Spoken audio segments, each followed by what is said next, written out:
DJ బాక్సులు పెట్టవసరం లేదు. చాలామంది ఈరోజు క్రైస్తవులే బ్యానర్లు ఏమని వేపిస్తారంటే వివాహం అన్ని విషయంలో ఘనమైనది అనే బ్యానర్లు వేపిస్తారు. వేపించి ఇంటి దగ్గర చర్చిలో చక్కగా పెళ్లి చేసుకుంటారు. అంతా అయిపోతుంది.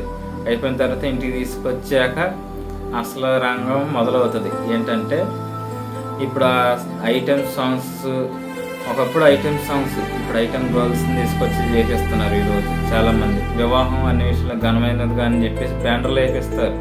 ఇంటికి వచ్చి చూస్తేనేమో గాలి వివాహం, మొహమాటాలు లేవు. ఇంకా ఇప్పుడు నేను అడుగుతున్నాను, నువ్వు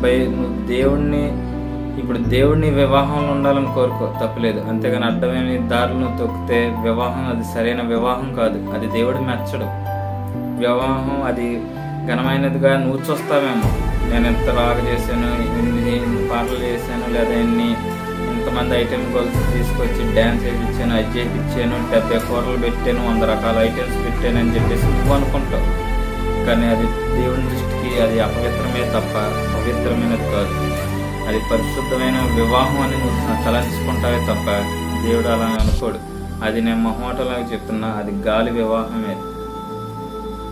ఈరోజు ఒక క్రైస్తవుడికి వివాహం చేసుకుంటూనే రావట్లేదు. ఈరోజు అలా ఖండించి అడిగితేనేమో పాస్టర్ గారు చెడ్డోడైపోతున్నాడు మన దృష్టికి.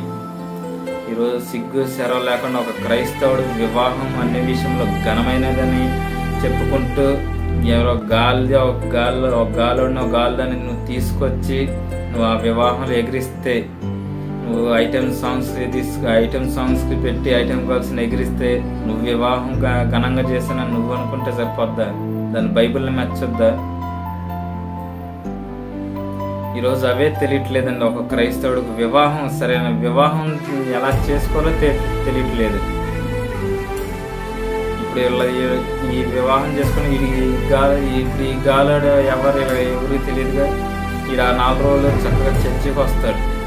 ఆ 4 రోజులు చర్చికి వచ్చి అమ్మాయి పెళ్ళైన